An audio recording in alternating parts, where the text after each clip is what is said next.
جی السلام علیکم. وعلیکم السلام.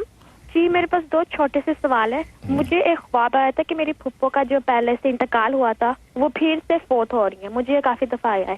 اور ایک اور سوال تھا کہ جمعے پہ اور رمضان میں قبر کا عذاب ہوتا ہے کہ نہیں. جی بہت بہت شکریہ. پہلے خواب کا جہاں تک تعلق ہے تو انہیں ایصال ثواب کی ضرورت ہے. کوئی ایسا معاملہ ہے جو ان کا اٹک گیا ہے تو انہیں ایصال ثواب کی ضرورت ہے. آپ جو صدقات کے ذریعے سے ایصال ثواب کریں یا تسبیحات اور قرآن کی تلاوت کے ذریعے سے ان کو ایصال ثواب کریں تو انشاءاللہ ان کا چھٹکارا ہو جائے گا. اور باقی جو آپ نے رمضان کا پوچھا اور جمعہ کا، تو رمضان المبارک میں جو ہے وہ اگر انتقال ہو کسی مسلمان کا تو اسے عذاب قبر نہیں ہوتا. اسی طرح جمعے میں ہو یا پیر میں ہو یا جمعرات کے دن میں ہو تو روایات میں آتا ہے کہ عذاب قبر نہیں ہوتا.